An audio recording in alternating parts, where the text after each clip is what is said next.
So the next speaker is going to be Dr. Casey O'Connell from UCSD in San Diego, who's going to give presentation on Guadecitabine plus Atezolizumab in MDS. Thank you.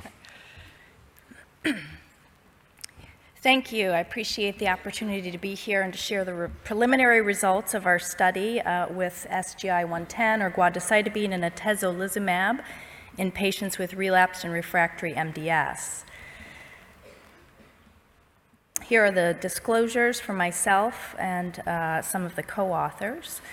Funding for our study has been granted through the Van Andel Research Institute and a collaboration with Stand Up to Cancer. So our initial impetus to perform this clinical trial was the question of why do DNA demethylating agents fail? And one concept has been that there is too rapid of deamination of some of these drugs. And another is that, as you've heard already from Dr. Garcia-Manero and others, is that there may be immune exhaustion in our patients with MDS.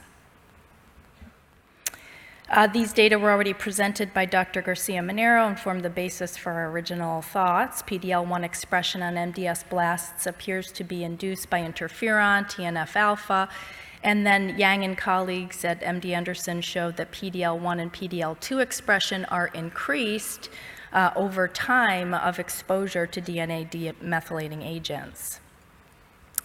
So Dr. Groenbeck and colleagues showed in sort of extending that thought to T cells that peripheral blood mononuclear cells show PD-1 methylation, which over time of exposure with 5-azacitidine treatment decreases.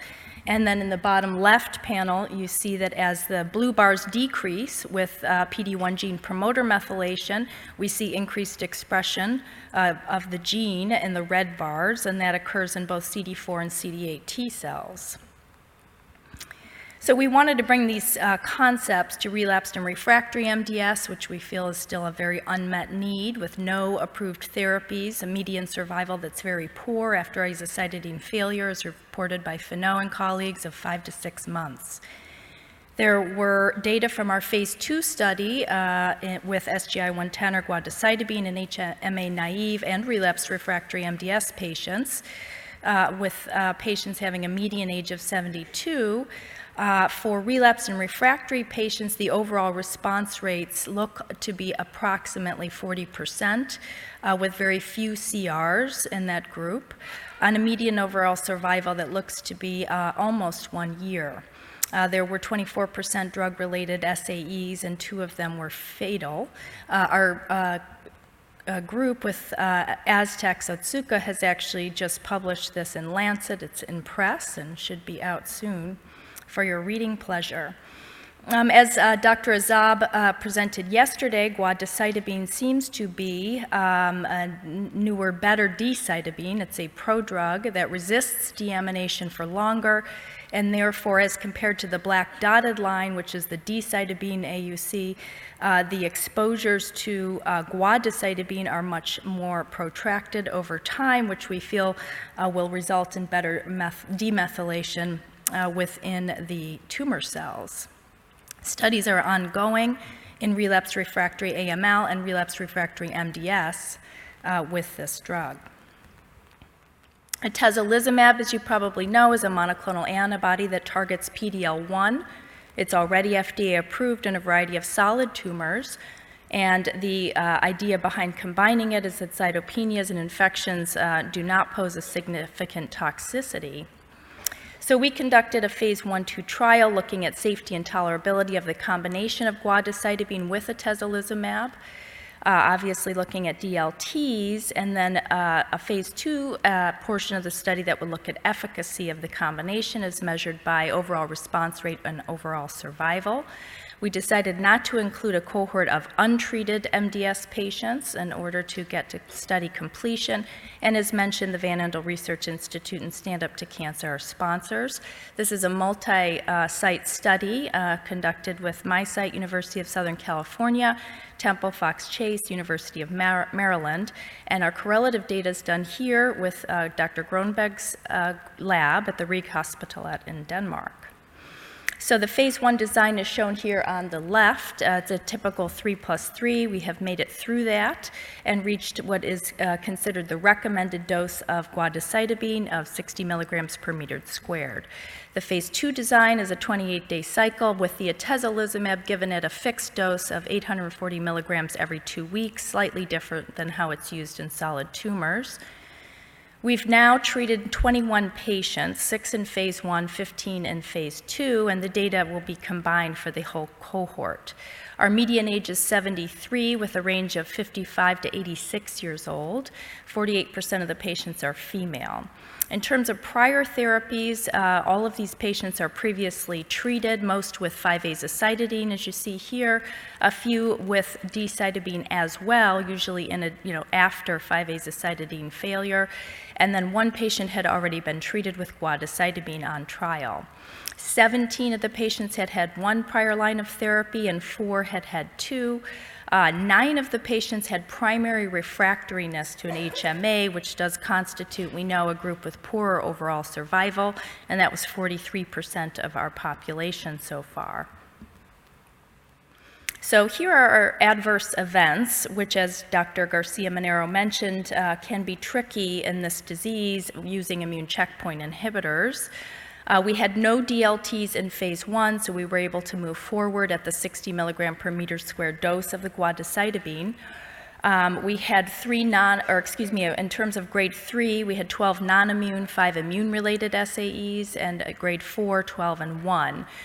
We did have 2 fatal adverse events. One was non-immune, which was a brain herniation, and the second was immune-related, which was likely pneumonitis.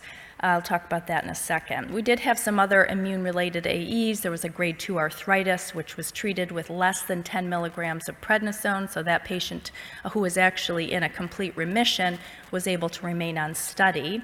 However, patients treated with steroid doses of greater than 10 milligrams, regardless of whether we could prove that it was truly an immune-mediated adverse event, had to be taken off of study, as mentioned by Dr. Gore. And I just want to highlight what he said. This becomes extremely difficult in this patient population. So we had 2 cases of pneumonitis. In one, this was an 80-year-old woman who had been on study without progression of disease for 17 cycles.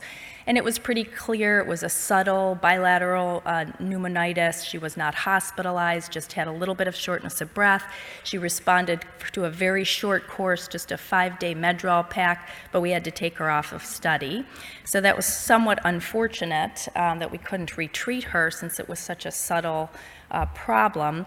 In the other case, it was a very severe bilateral infiltrate problem in a patient who was extremely ill with neutropenic fever. We couldn't obtain biopsies. We couldn't prove whether or not this truly was an autoimmune pneumonitis. And in that patient, he had received something like 11 units of blood in the prior days to this diagnosis. So he could have also had a transfusion-associated circulatory overload. He could have had infectious pneumonia. So it was very difficult to say, but since we treated him with steroids, we had to take him off of the study. And I'll show you a little bit more about him in a moment.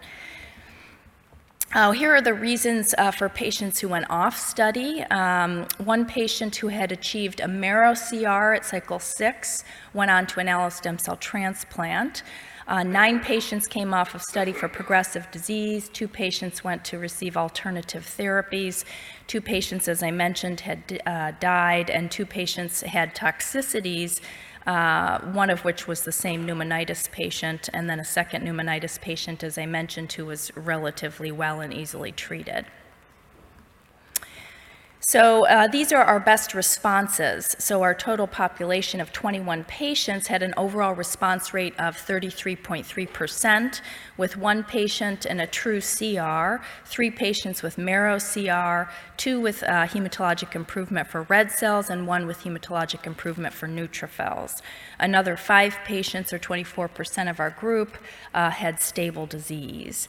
Dr. Gore's group came up with a concept that I thought was excellent that really isn't being used much, but maybe we should consider it for patients treated with immune therapies, which was this concept of major clinical benefit. So I mentioned a woman who was on trial for 17 months, and she had 7% blasts the entire time she was on the trial, but she was never hospitalized again after the first 2 cycles, which were a little bit tricky to get through. And lived a pretty decent quality of life considering her high-grade MDS.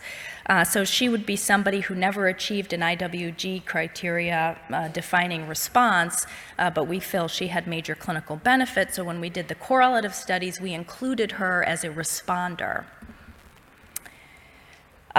So in summary, the overall responses here were 33.3%, and then our median follow-up to date is about 11 months. Our median overall survival to date is about 8.5 months, so compared with the 5 to 6 months for the predicted median response after AZA failure, that is looking good. The range in median overall survival is 20 to 723 plus days. That 723 plus patient is still alive after an allogeneic stem cell transplant. The median number of cycles on study to date is 5. Of the 2 patients who received an allo stem cell transplant, the one who's still alive did very well. The second one died of GVHD on day plus 60. And that patient did not have a very long interval between coming off of the study and going on to transplant. So in retrospect, maybe should have received high-dose Cytoxan to work on those T cells. That's something that we also will incorporate, as was mentioned for MD Anderson, in our future thoughts on transplant in patients who've received immune checkpoint inhibitors. And then I just bring up for reference the results from the phase 2 study with Guadecitabine in relapsed refractory MDS. They report an overall response rate of 43%. Our earlier abstracts were looking more like 20 to 30%, but in the final analysis, we were able to get it up to 43%.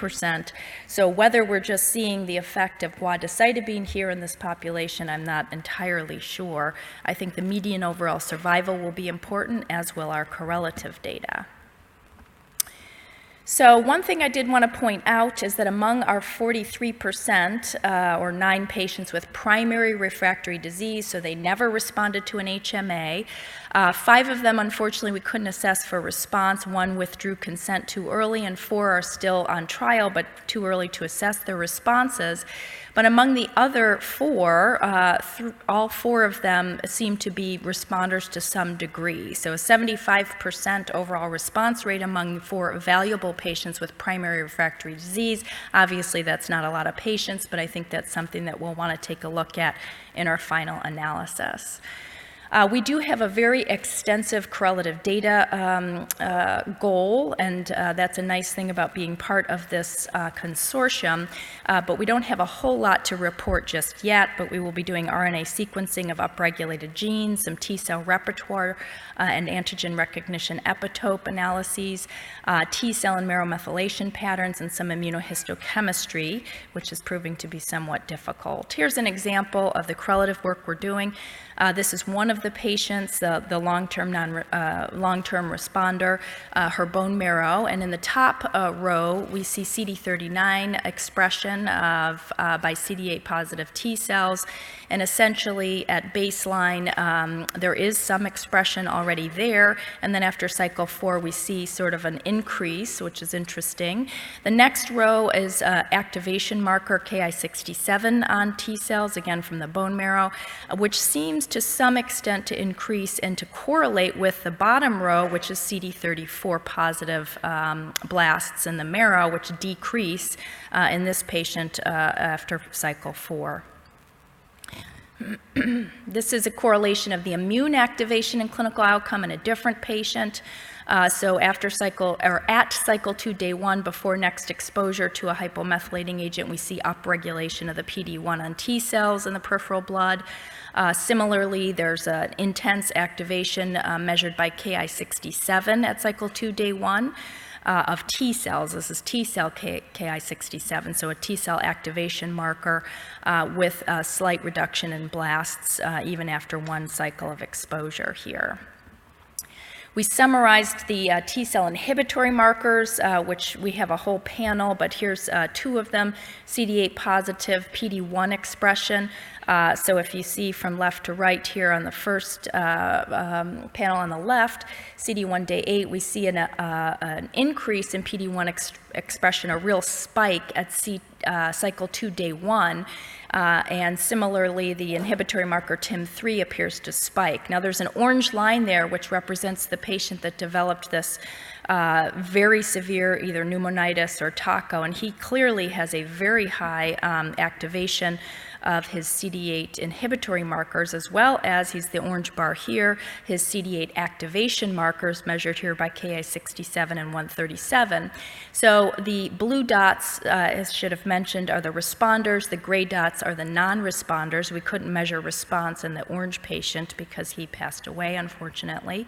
But unfortunately, although we see some interesting peaks overall when we put the data together for the 8 patients that have been analyzed to date, similar with other investigators, we could not find a correlation of these markers with response. So hopefully some of the other correlative findings that we're pursuing will give us some sense of prediction of response. I'm just going to show one panel of immunohistochemical staining. I just want to point out that this is, extremely difficult to analyze. So megakaryocytes, whether they are neoplastic or normal, do express PD-L1, and you can see that, for example, in the top or the bottom left where it says cycle 11, day 1, you see a big megakaryocyte sort of in the middle there, another one up on the baseline. So that's used as sort of an internal control, and then the staining of the blast cells is a light, more granular staining that goes out to the from the nuclear membrane to the cytoplasmic membrane, and there's quite a bit of subjectivity in reading these, so I'm not sure that immunohistochemistry is really going to last as a way for us to evaluate markers of increased expression of PD-L1 or PD-1 in these patients. So thank you very much for giving me the opportunity to present our preliminary data. Thanks to Van Andel and Stand Up to Cancer, the Groenbeck Lab, and all of the co-authors, as well as our patients, of course, who have undergone these treatments with a hope of finding something newer and better. Thank you.